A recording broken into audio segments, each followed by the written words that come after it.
certainly when you leave the mapped out path of the, what I call the village compound, where everyone knows what's right and what's wrong, and you start off on the quest journey, you are accepting the negative, the dark, the frightening, the terrifying, from which you are protected in the enclosure.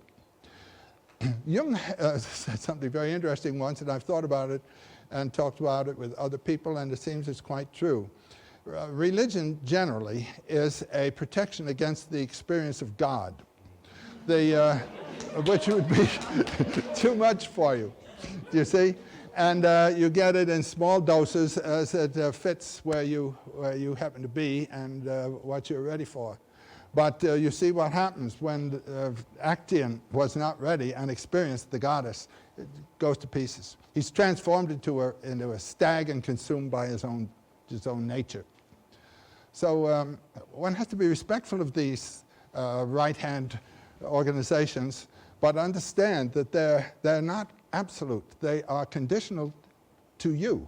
They are condescensions, you might say, to your own limitations. But if those aren't your limitations anymore, if you know more than Daddy knew, it's time to leave the camp and have your own adventure.